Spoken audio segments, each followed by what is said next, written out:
vamos a recordar solamente lo que simboliza cada uno de los jinetes que hemos visto. Esto obviamente nada más es un recordatorio muy breve, no es exhaustivo. Jinete de caballo blanco, este representa a Jesús a través de la predicación del Evangelio por todo el mundo. Pero no solamente la predicación, sino también la victoria del Evangelio. Ya habíamos hablado de eso. ¿Sale, hermanos? Este es el jinete del caballo blanco que lo empezamos a ver desde que Jesucristo asciende, empieza la predicación y bueno, eso simboliza este primer jinete de caballo blanco. Y después de este jinete de caballo blanco, es muy común ver que venga el jinete del caballo. ¿Cuál caballo? Del caballo rojo, ¿verdad? Y este va a simbolizar, el rojo simboliza la sangre derramada por aquellos mártires de la iglesia, y no solamente la sangre, también simboliza toda la persecución que llega a haber en las familias cuando uno viene a Cristo, ¿verdad? Viene uno a Cristo y empieza a ser rechazado por causa de su fe. Y ese también lo vemos actuar desde que Jesucristo asciende. Vemos cómo el jinete va actuando y ha habido muerte, ha habido infinidad de persecuciones a lo largo de 2000 años de iglesia. Ese es el jinete del caballo rojo. Pero también al jinete del caballo rojo le acompaña otro jinete. ¿Qué es el jinete del caballo? El caballo negro. Y ese jinete del caballo negro es igual a persecución hacia la iglesia o hacia los santos, pero en el ámbito económico. Ahí vemos las oportunidades laborales que se pueden perder por causa de Jesucristo, personas que son despedidas de la primera iglesia, los cristianos eran perseguidos, algunos, acuérdense lo que hablábamos en algunas partes, los gremios que había obligaban a las personas que tuvieran que adorar a los dioses como Apolo, como a la diosa Diana, y si tú no lo querías hacer, entonces eras expulsado de aquel sindicato y ya no podías trabajar y venía la escasez. Bueno, eso simboliza este caballo negro, que es pobreza, que es miseria para la iglesia, y eso, y también lo hemos visto actuar durante 2000 años, desde que Jesucristo asciende hasta nuestros días. Los cristianos han batallado con pobreza. Y recuerden, hermanos, que como el caballo rojo y el caballo negro, ambos representan esto, pero gracias a Dios hay personas, o habemos personas, que no sufrimos tan fuertemente estos caballos. Por ejemplo, tu familia no te rechazó posiblemente cuando viniste a Cristo, y no sufriste tanto o no has sufrido tanto la persecución del caballo rojo. Lo mismo el caballo negro, algunos de ustedes tienen la oportunidad de tener un trabajo y al contrario, ustedes les evangelizan a sus empleados, ¿verdad? Y no han batallado por el caballo negro. Pero hoy viene un caballo diferente, que es el caballo amarillo. Y este caballo, que es el más terrible de los cuatro, de este caballo pocos o ninguno se puede escapar en cierta medida. Y vamos a ir a la Biblia. Abran sus Biblias, hermanos, para poder leer lo que dice esta hermosa carta de Apocalipsis en el capítulo 6. Vamos a leer solamente 2 versos de Apocalipsis, que son los que nos abarcan este caballo amarillo. Y lo voy leyendo, hermanos, ustedes vayan siguiendo la lectura, el que no trae Biblia ya saben que se lo facilito ahí en la pantalla. Cuando abrió el cuarto sello, oí la voz del cuarto ser viviente que decía: ven y mira.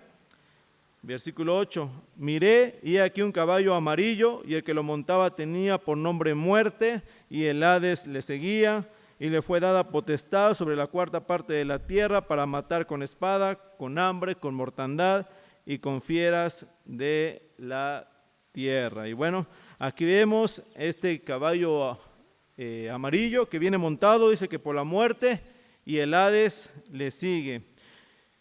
Y vamos a comenzar diciendo que la muerte que va en este caballo va a representar la muerte en general, hermanos. Hay un personaje que tiene una guadañita y que lo ponen ahí en la televisión, que le llaman Muerte. Bueno, ese personaje no es, vamos a decir, lo que no existe, es ficción. No vamos a pensar que hay un personaje así, de esqueleto, ¿verdad? Esto es ficción, hermanos. No nos dice la Biblia que así sea la muerte. Entonces la muerte, o este caballo que va montado por la muerte, va a representar lo que es la muerte de las personas en general, o sea, la muerte en su forma universal, y no solamente para los creyentes, porque hablamos de que había habido el caballo rojo, pero ese era para los creyentes. El caballo amarillo es para todos. Y a diferencia, hermano, de lo que muchos dicen por ahí, a nosotros como cristianos, no somos inmunes a las dificultades de este mundo. ¿O quién de ustedes es inmune, hermanos? Hay baches en la carretera. Cuando tú vas manejando de Pachuca para acá, somos cristianos. ¿Podemos caer en un bache o por ser cristianos ya no podemos caer en un bache? Podemos caer. ¿Se nos puede volar una llanta? Se nos puede volar una llanta. ¿Nos pueden volar el carro? Nos pueden volar el carro. ¿Por qué? Porque hay muchas personas que piensan equivocadamente, hermanos, que por ser hijos de Dios, pues como que el mal ya no nos puede tocar. O sea, llega una enfermedad y bueno, pues yo soy cristiano, yo no me tengo que guardar mi salud, por ejemplo, como mi dieta, porque pues yo soy cristiano y yo no me voy a enfermar, porque los cristianos no se enferman. Y si se enferman es por el pecado. Esa enseñanza no es verdad, hermanos. Nosotros no somos inmunes a las cosas de este mundo, y Jesús lo aseguró en Juan 16:33, porque Jesucristo dijo: en el mundo tendréis aflicción.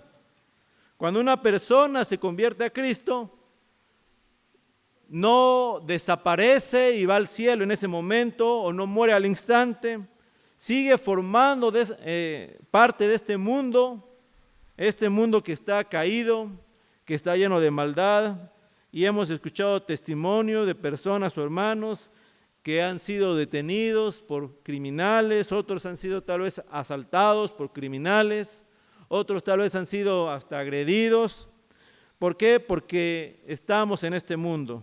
Así que el jinete amarillo trae cosas mucho más destructivas y escala mucho mayor, hermanos. ¿Sale? Este jinete no solamente nos habla de un bache en la carretera, de una enfermedad. Este jinete trae cosas más destructivas. Y para empezar, el vidente dice que este jinete trae algo en la mano. ¿Qué es lo que trae en la mano? Trae una espada. La espada hace referencia, hermanos, a la espada romana que ocupaban los soldados para ir a la guerra en la época de Juan. Recordemos que se le estaba escribiendo hace 2000 años, no había metralletas, por eso el vidente no vio una metralleta. Posiblemente si fuera en nuestros tiempos a lo mejor dijera y llevaba una metralleta, llevaba una pistola, llevaba la arma de ejecución de aquel tiempo. ¿Cuál era? La espada. Y uno de los eventos, hermanos, que podemos apreciar donde este jinete está moviéndose y estaba actuando, sucedió poco antes de la Pascua del año 70, cuando los ejércitos romanos empezaron a llegar a sitiar la ciudad de Jerusalén. Y en Mateo capítulo 24 vamos a ver cómo Jesucristo está dando una serie de advertencias de lo que iba a venir.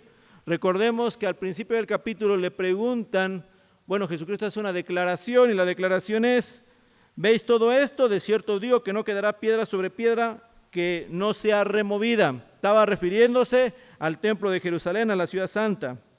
Y los discípulos, a continuación de que él dice esto, reaccionan con una pregunta en el versículo 3 del capítulo 24. Dinos cuándo sucederá esto y qué señales habrá de tu venida y del fin del mundo. Y Jesucristo, entonces, en estos versículos que tenemos en pantalla, él empieza a decir: por tanto, cuando veáis en el lugar santo la abominación desoladora que habló el profeta Daniel, el que lea entienda, entonces, dice una advertencia de Jesús, los que estén en Judea huyan hacia los montes. Está advirtiendo Jesucristo: el que esté en la azotea no descienda a tomar a tomar algo de su casa. El que esté en el campo no vuelva atrás para tomar su capa. Mas hay de las que estén encintas y de las que críen en aquellos días. Ahora, este pasaje que leímos, hermanos, es una advertencia que Jesucristo hace a sus discípulos. ¿Para qué? Para que huyan a los montes, para que no bajen de la azotea, para que no regresen por su capa o por alguna pertenencia de valor. ¿Por qué? Porque la tardanza, hermanos, podría significar que fueran muertos por los soldados. Este pasaje está haciendo referencia al año 70, cuando llegan las legiones romanas. Ahora, ¿por qué les menciono esto? Porque en ninguna parte vemos que Jesucristo estuviera diciendo que como cristianos no iban a ser tocados. Bueno, ustedes no se preocupen porque son cristianos y el mal no les va a sobrevenir. Van a ser guardados. No, Jesucristo dice en Lucas 21:20, pero cuando viereis a Jerusalén rodeado de ejércitos, sabed entonces que su destrucción ha llegado. ¿Qué es lo que dice Jesucristo en este paralelo? Dice, cuando ustedes vean que ya llegan los ejércitos, huyan, no se queden. No piensen que van a ser librados. No piensen que Dios les va a librar de esa guerra o de esa destrucción que viene. No va a pasar, hermano. Recordemos que en el año 70 se cumplió lo que Jesucristo advirtió aquí en Mateo 24. ¿Por qué? Porque el general Tito, hijo del emperador, ¿sí se acuerdan cómo se llamaba su papá? Vespasiano, fue junto a 70,000 legionarios a la ciudad y la va a sitiar. Y ya estamos en la época de la guerra de los judíos y los judíos se van a defender brutalmente, van a atacar, pero la diferencia de los judíos y los romanos es que los judíos tenían mucha gente que no era soldados, era gente de pueblo, y los romanos llevaban soldados entrenados. Y fue una batalla muy dura, por cierto. Tito tuvo muchas bajas. Había una muralla interior, la muralla del templo, la muralla de la ciudad antigua, la muralla de una expansión de la ciudad, y había otra muralla. Había 4 murallas rodeando a Jerusalén. Había muchos túneles por debajo de la ciudad para que pudieran hacer emboscada los judíos. Y una a una de las murallas fueron siendo destruidas por los romanos. Cayó la primera, cayó la segunda, cayó la tercera y cayó la última ciudad, la última muralla. ¿Saben? Tito dejó solamente un muro del templo para recordarles a los judíos que si los romanos quieren entrar, entrarían. Eso fue tremendo, hermanos. El olor que dicen los historiadores de muerto era fuertísimo, había muchísimos muertos, 30,000 judíos asesinados. Porque llegó el jinete del caballo, ¿qué dijimos? Amarillo. Esto es parte del jinete del caballo amarillo que vemos en Apocalipsis. ¿Qué le dieron? Una espada.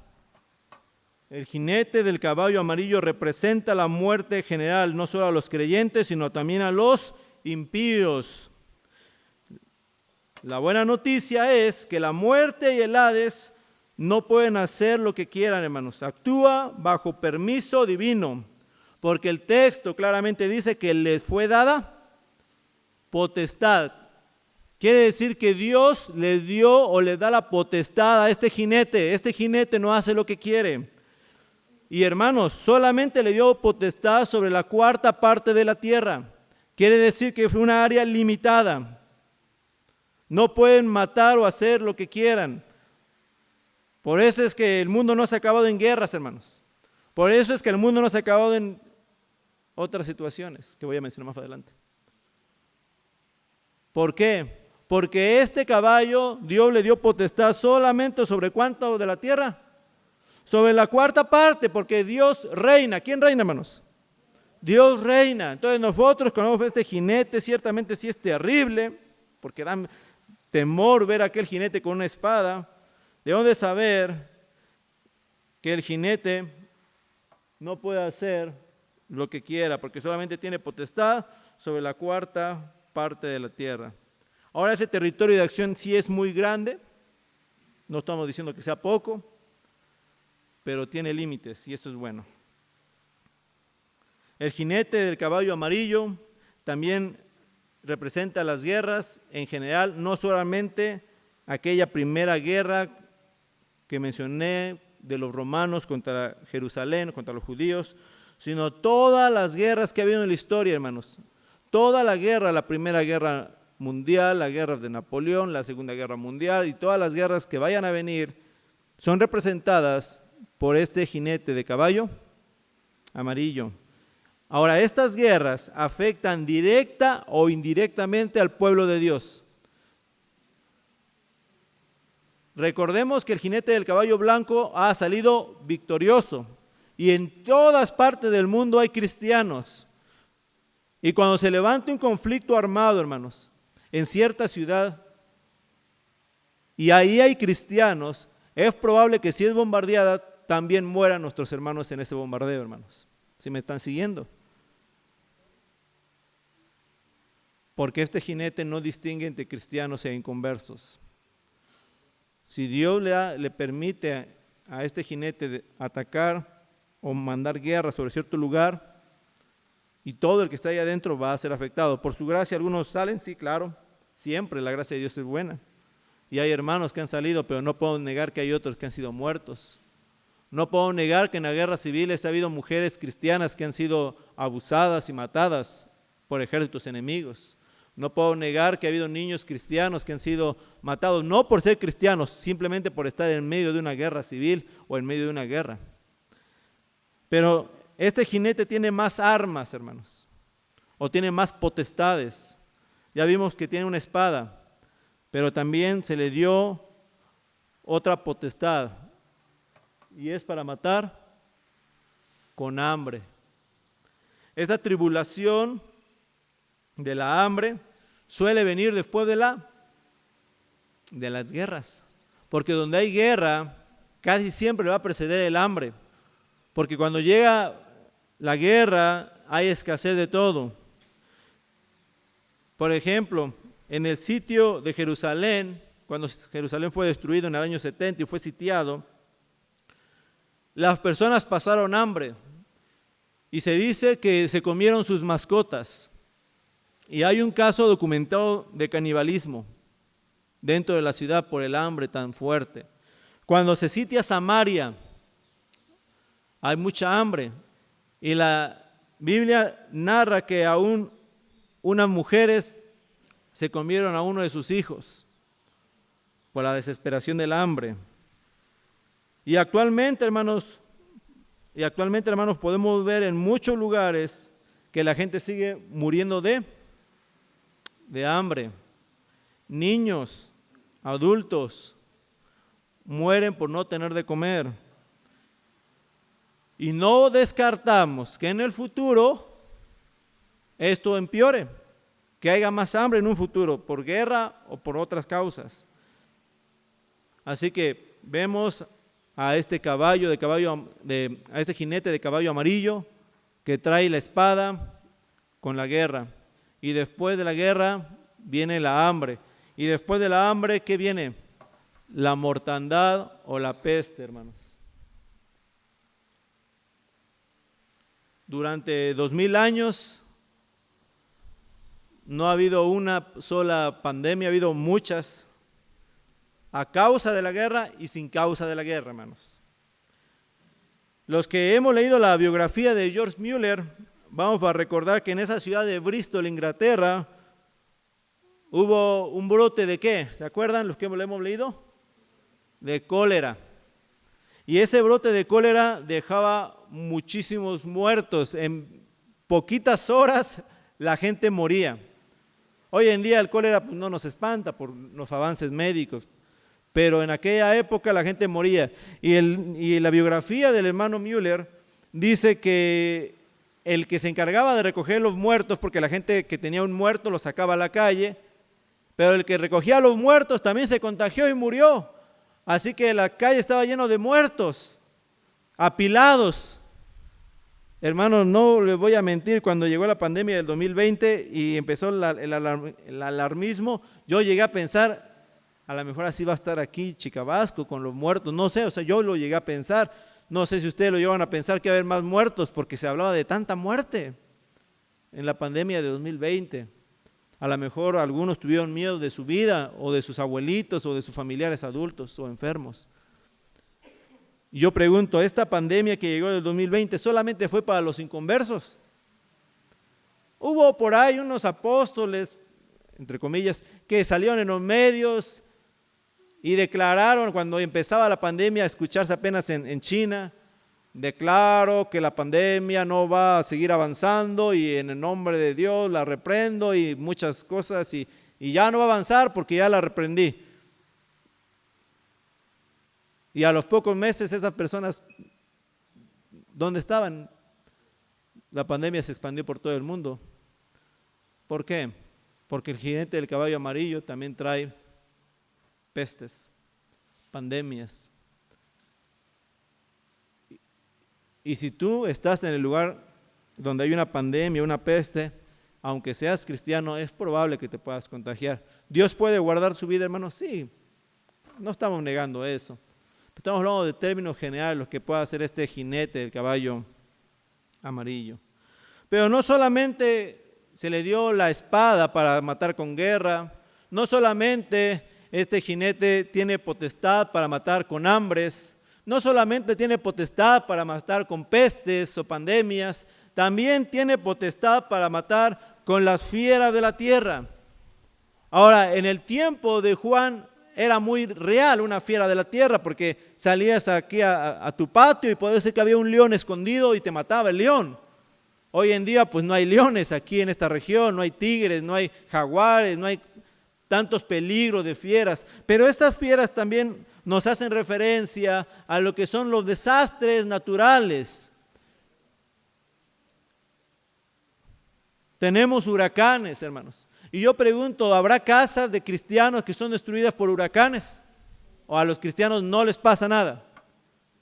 Las casas de cristianos han sido destruidas por tsunamis, por huracanes, por temblores y terremotos.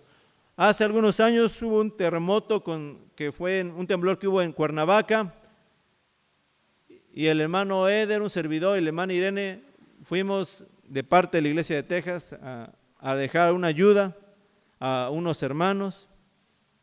Y cuando llegamos a ese lugar, a esa iglesia, la iglesia nos la enseñó el pastor y pues una grieta y todo, ¿no? Y me dice el pastor, vamos a caminar y le voy a enseñar el lugar donde era mi casa. Y fuimos, hermanos, ya no había casa del pastor, ya habían recogido el escombro, ya nada más había un baldío grande como este con los cimientos ahí.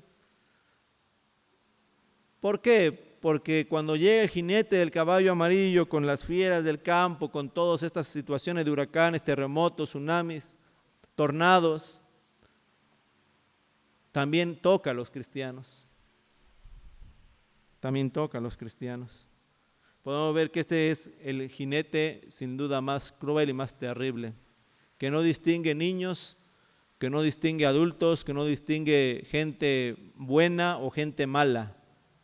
Va arrasando a todo donde Dios le permite y le da potestad. Recuerden que tiene un límite que Dios se lo pone, pero a todos los lugares donde Él llega y Dios le permite, llega muerte. Por eso dice que va la muerte y el Hades. Ahí van juntos matando, ¿verdad?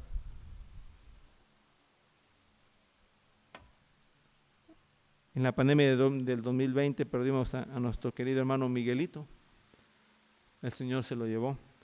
No estamos tristes porque sabemos que está con el Señor, pero estamos tristes por otro lado porque perdimos a un ser amado.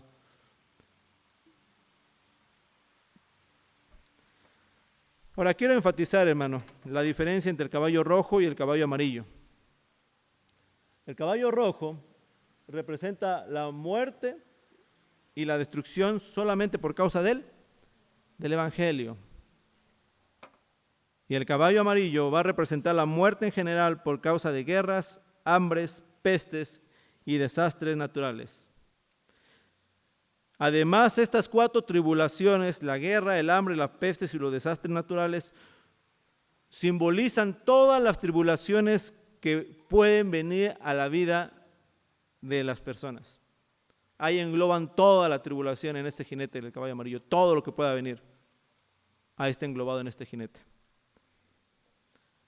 Sin embargo, con respecto, hermanos, a estas tribulaciones, la iglesia debe de entender que tiene un significado diferente. Nosotros no debemos de tener miedo y decir vamos a temblar porque el jinete del caballo amarillo puede traer desastre, guerra, peste, hambre. Nosotros, los cristianos, cuando estamos en medio de una tribulación, debemos de entender que nuestro Señor Jesucristo usa estas tribulaciones como instrumentos para la santificación de su iglesia y para la extensión del reino. Estas tribulaciones Dios las va a usar, ¿para qué? Dije, para la santificación de su iglesia y para la extensión del reino. Podemos ver, hermanos, cómo cuando llegó la persecución a la primera iglesia, a la iglesia de Jerusalén, los hermanos que tuvieron valor, que no se retractaron de su fe, ellos fueron perseguidos, y el libro de Hechos, capítulo 7, nos va a narrar que uno de los diáconos de la iglesia, llamado Esteban, fue arrestado. Y nos va a narrar una defensa muy preciosa, que él hace una defensa larguísima. Ahí se la dejo si la quieren leer, esa defensa del hermano Esteban. Pero en el capítulo 8, cuando el hermano Esteban, en el capítulo 7 se narra no solamente la defensa de Esteban, sino también se va a narrar la muerte de Esteban, porque al final de que él se defiende, los judíos crujían los dientes de coraje y lo agarran y lo empiezan ¿a qué? ¿Se acuerdan cómo murió Esteban? A apedrear, ¿verdad? Y Esteban muere ahí apedreado, pero en el capítulo 8 se nos dice que los que fueron esparcidos a causa de esta persecución, porque después de que es Esteban muerto, los cristianos son esparcidos, pero dice, los que fueron esparcidos iban por todas partes anunciando el evangelio, hermanos. Qué hermoso, en lugar de que los cristianos que fueron esparcidos se escondieran, tuvieran miedo para no terminar como Esteban, ¿verdad? Híjole, si yo me pongo al tú por tú con los judíos, voy a terminar como el hermano Esteban, mejor yo no hablo, no sea que me maten. No, en lugar de que el cristiano tuviera miedo, cuando llegó la persecución, ellos iban anunciando el evangelio. Esa persecución solo sirvió para que la iglesia saliera de Jerusalén y se fuera a más lugares, porque eso es lo que hacen las tribulaciones, hermanos. Pero no solamente las tribulaciones nos llevan a ir y predicar el evangelio. El mismo apóstol Pablo va a dar testimonio que Dios le va a permitir que venga una prueba, una tribulación a su vida. Y él dice que el fin de que esa tribulación vino a su vida era para que él tuviera una vida más humilde. Segunda de Corintios 12:7 dice, y para que la grandeza de las revelaciones no me exaltase desmedidamente, me fue dado un aguijón en mi carne, dice Pablo, un mensajero de Satanás que me abofetee, para que no me enaltezca sobremanera. Podemos leer cómo el apóstol Pablo, un hombre de Dios, entiende que la prueba que viene a su cuerpo, algunos dicen que es una enfermedad, otros dicen que es un demonio que la atormenta, el chiste es que era una prueba que le dolía. Él entiende que esa prueba Dios la permitía para que su vida fuera pulida, para que en la vida de él no hubiera un orgullo por haber visto el tercer cielo, cosas inefables que a ningún hombre le he dado a conocer. Así que podemos ver que en nuestra vida va a haber enfermedades, va a haber pobrezas económicas, va a haber accidentes, va a haber desastres naturales, puede que haya hasta guerra en nuestra vida. Pero cuando esas cosas llegan, debemos de saber que, número uno, Dios está en control de todas esas cosas que pueden venir a nuestra vida. Y número dos, que esas cosas que Dios permite en nuestra vida no son para nuestra destrucción, son para que podamos ser mejores. De hecho, la Biblia lo dice en este versículo de Romanos 8:28, que tú conoces y sabemos que los que aman a Dios, todas las cosas les ayudan a bien. Esto es a los que conforme a su propósito son llamados. Así que si el día de mañana algo nos pasa, una tragedia, una muerte, un accidente, tembló y se cayó mi casa, debo de entender que esto que Dios permitió en mi vida tiene el propósito de que mi vida pueda crecer en santidad. Aún el varón justo, Job, un hombre que la Biblia dice que era justo, Dios le declara como justo. Recuerden cómo empieza el libro. Has considerado a mi siervo Job, que no hay ninguno como él, dice Dios a Satanás, ¿se acuerdan?